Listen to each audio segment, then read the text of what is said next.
This lecture is called The End of the War and the American Occupation of Central Mexico, or the American Occupation of Mexico City.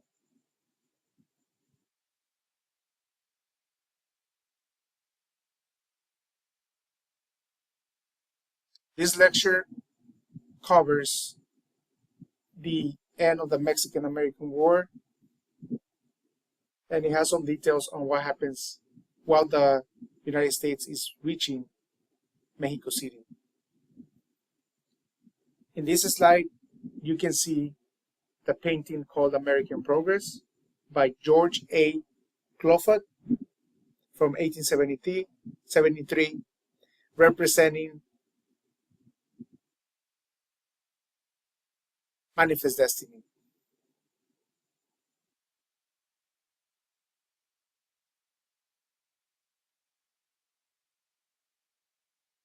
As the United States attacks Veracruz with the US Navy, the Mexican government in Mexico City decides to pass two laws to take over church property all across the nation to get funding to support the Mexican army in these efforts to defend the country.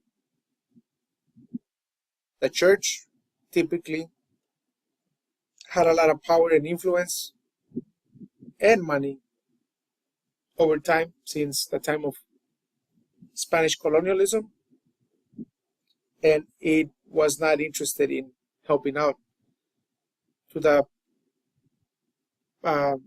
point that the church passed or said to its congregations that if they supported the Mexican government in its efforts to defend Mexico, they would be excommunicated from the church. So the church organizes protests all across Mexico.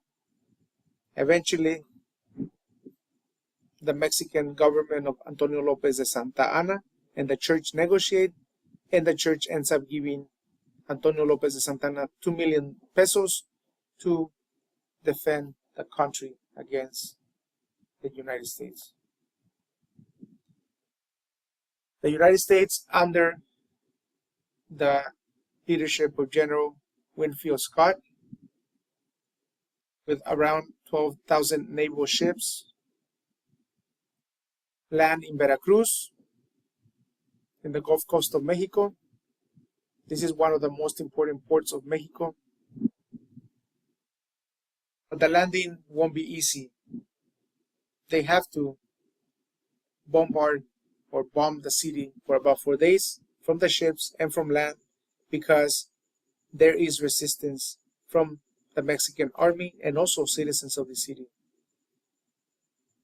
The people of the city are able to kill 20 US soldiers, but eventually by March 29th, the city surrenders to the US. And from here, the United States will go marching to Mexico City. In the way to Mexico City, they will participate in a battle known as Battle at Cerro Gordo, or Battle of Cerro Gordo, in April of 1847.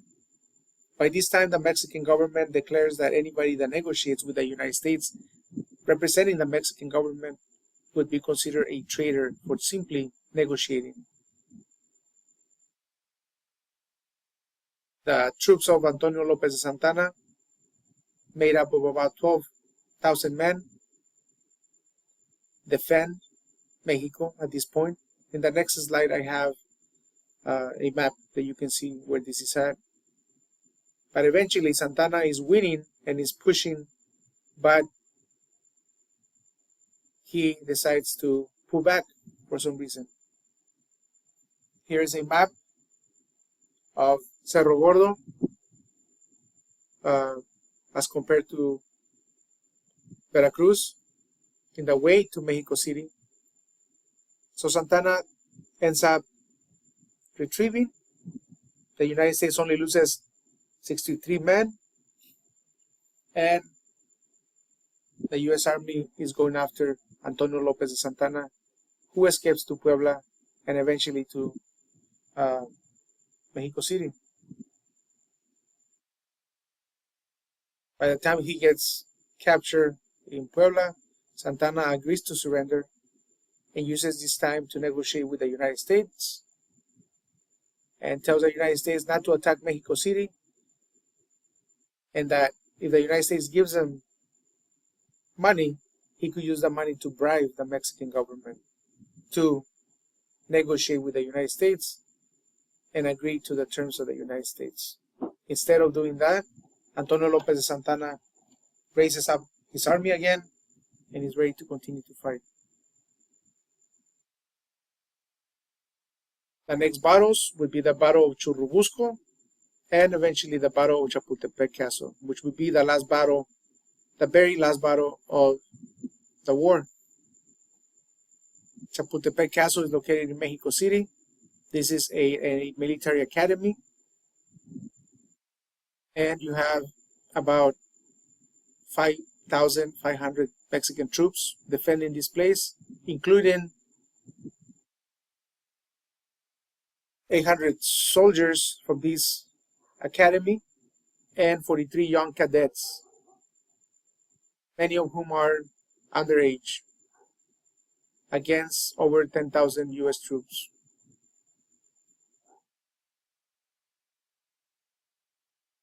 At this castle in Mexico City, the Mexican soldiers defend as much as they can, but eventually they end up perishing. And there's a story about 6 young cadets who are given credit for being the last line of defense at this place. Eventually the United States takes over the castle. One of the cadets is given the credit for throwing himself off the hill with the Mexican flag before it's captured. And this is a place of great nationalism. And if you ever visit Chapultepec Castle, you can see the mural that you see on the left-hand side of this slide. The mural is on one of the ceilings in this place.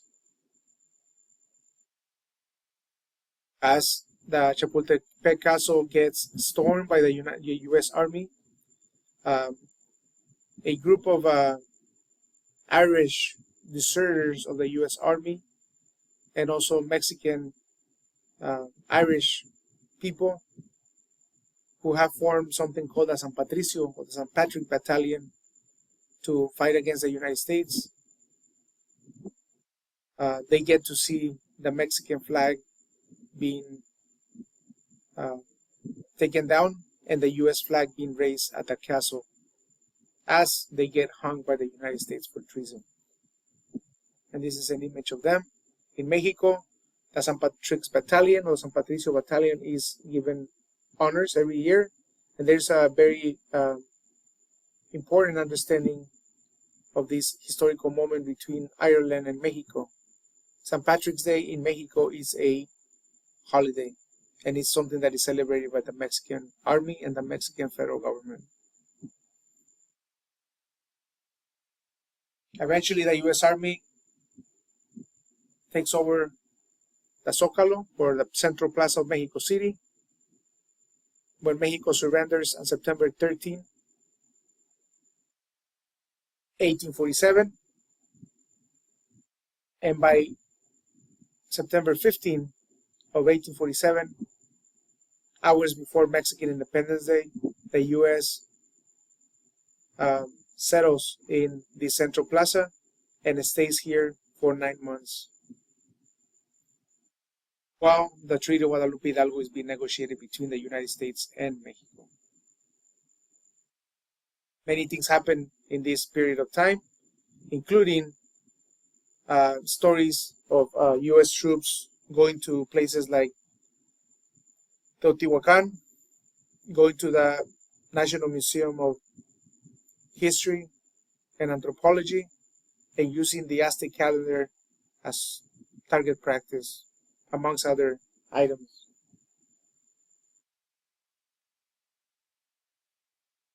Antonio Lopez de Santana is still part of the picture, and he gets to have people on his side who uh, go against the occupation of the United States. And Santana thinks that by releasing prisoners from jails in Mexico City, those prisoners are going to be fighting for Mexico. But instead of doing that, those criminals that he lets out of jail end up causing all kinds of chaos in the city of Mexico. And at the end of the day, the U.S. forces that are occupying Mexico City end up becoming a security force for Mexico City. Therefore, Santana, at the end, is seen as bad as the Americans who are occupying. And Santana and close to 6,000 troops end up leaving to Puebla. And in Puebla, Santana is captured by the Texas Rangers. So eventually, Santana is given a ultimatum, and he ends up leaving to Jamaica during this negotiation. Later on, as we go forward, Santana is going to return, and a few years later, he's going to do a last move where he sells a piece of land under something that in Mexico is known as El Tratado de la Mesilla. In the United States, it's known as the Gadsden Purchase. The U.S.-Mexican War in numbers. The U.S.-Mexican War lasted a total of 16 months. 9 months were dedicated to negotiating.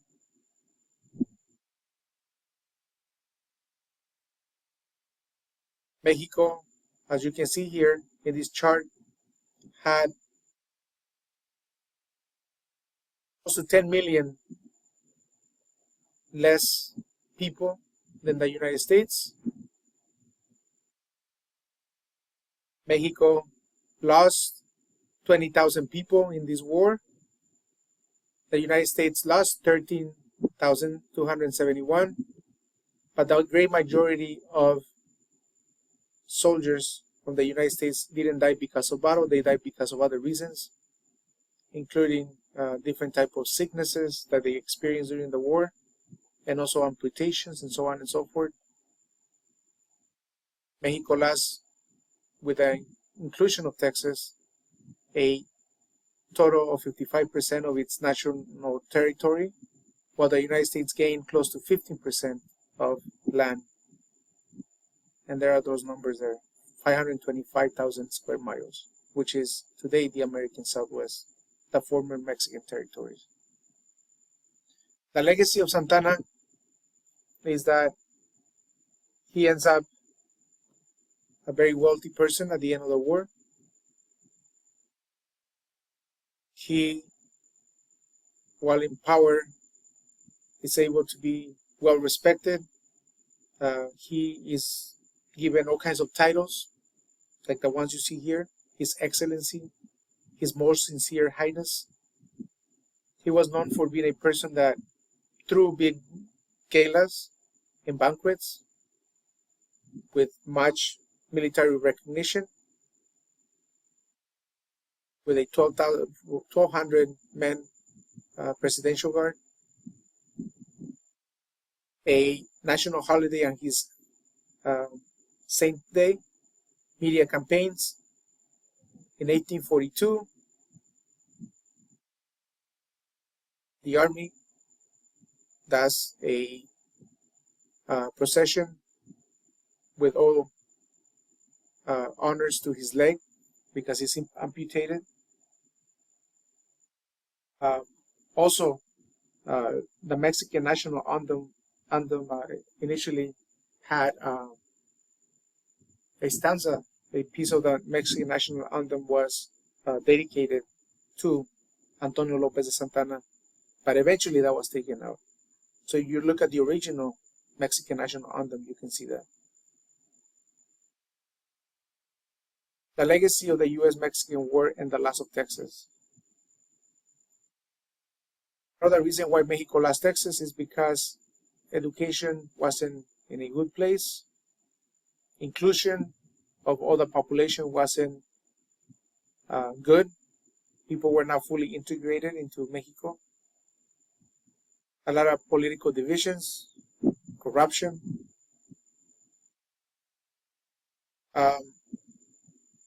And all of these didn't help in the increase of population.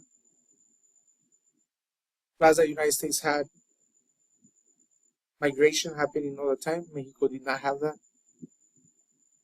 The population of Mexico was about 4.7 million natives and about 3 million Europeans and mixed race people. The majority of the population of Mexico were not educated, were not integrated. Therefore, even if they wanted to, they couldn't fight because they didn't even know or understand what was going on. They were not part of society at this point. The military, the clergy, meaning the church and the government, were corrupted and had all kinds of privileges. And at times they had to do with what was available, and sometimes there wasn't much. The military oftentimes appointed people based on knowing somebody and connections, not because they were competent or they had valor to fight or the training necessary to become higher ranking officials. Officers had very little or no training. Many were ignorant. In some cases, didn't know how to read and write. But since the Spanish colonial times, serving in the military was a great way to move up. The clergy was also corrupted. People in higher ranking places of the church, like bishops, lived very well.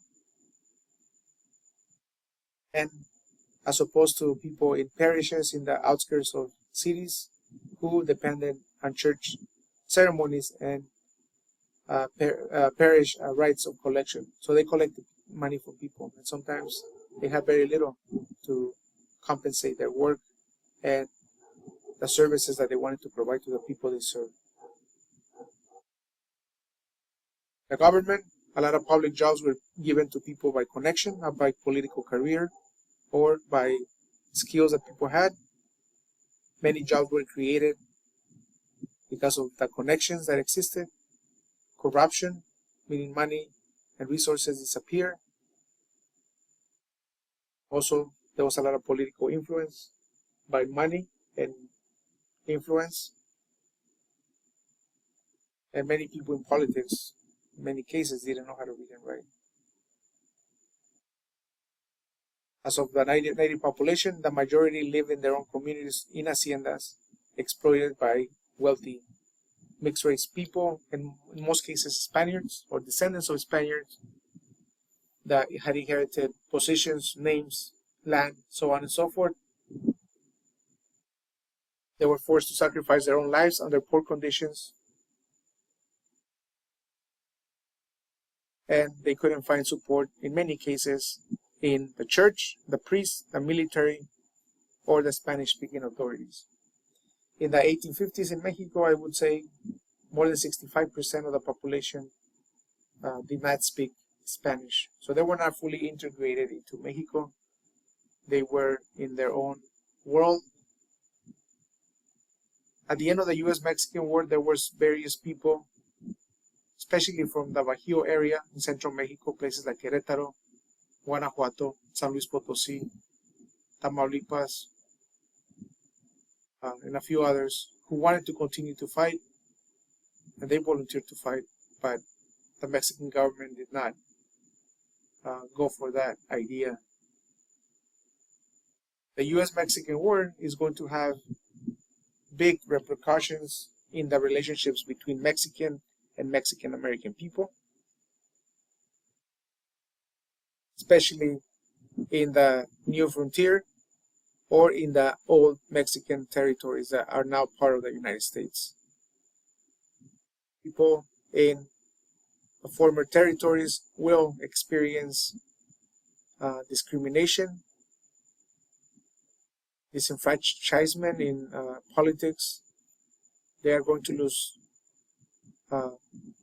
much of what they had, and they are going to become a minoritized political group.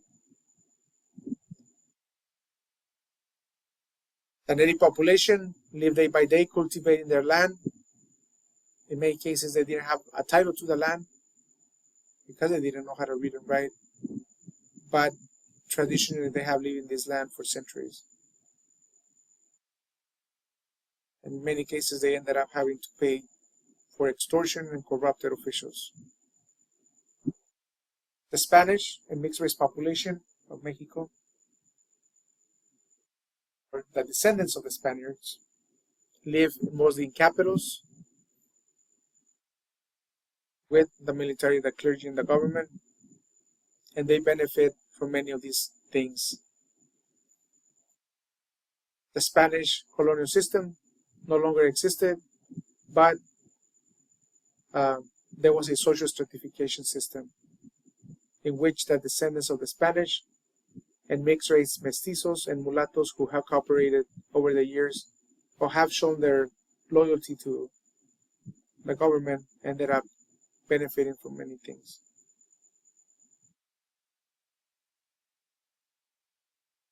And that concludes this lecture.